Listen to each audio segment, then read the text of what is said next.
Sacbe is actually a Maya word in Yucatec Maya for white way, white road.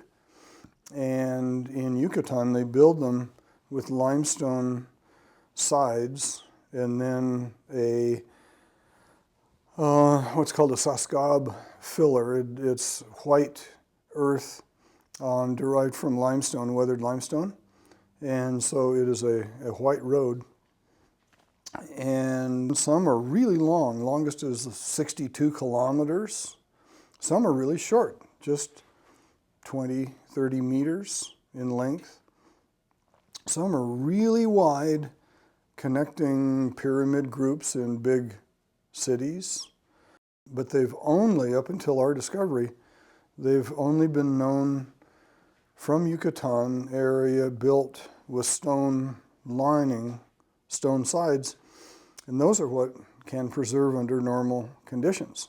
It never dawned on us that we might find a Sacbe. And Ceren's a small site, it's not a big city, it's a village.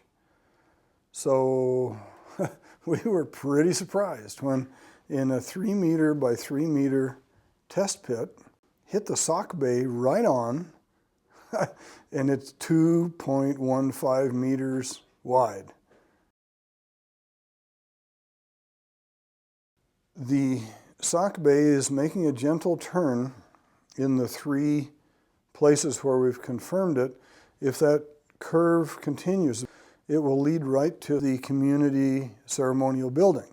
They were having a ritual celebrating the corn harvest. So we know that that ceremony was ongoing when the eruption hit. I'm thinking that people left from there.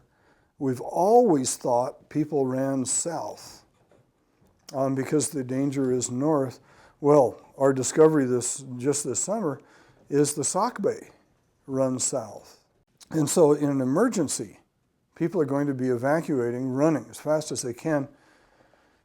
And the Sacbe, I think, would be a very logical escape way out. How far they got, I don't know. It's a foot race. And I think it's very likely we will find bodies as we follow the Sacbe southward.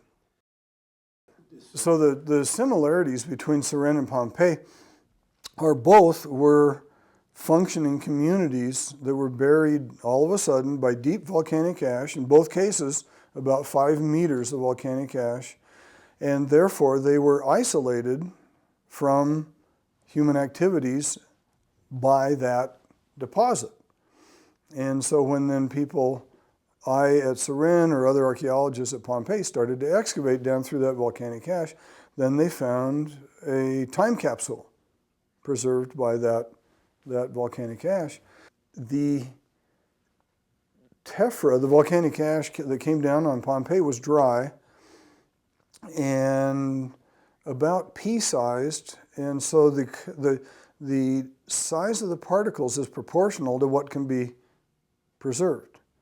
And so organic things in Pompeii are really not very well preserved because it was dry.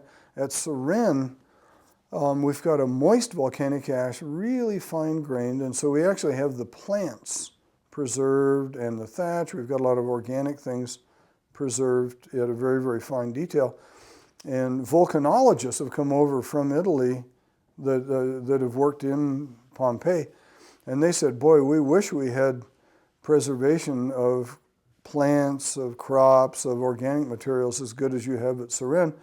Well, I said, yeah, well, I wouldn't mind having preservation of marble statues and 2- and 3-story buildings like you have at Pompeii. They're just utterly different in what was there originally, but the kind of preservation is similar.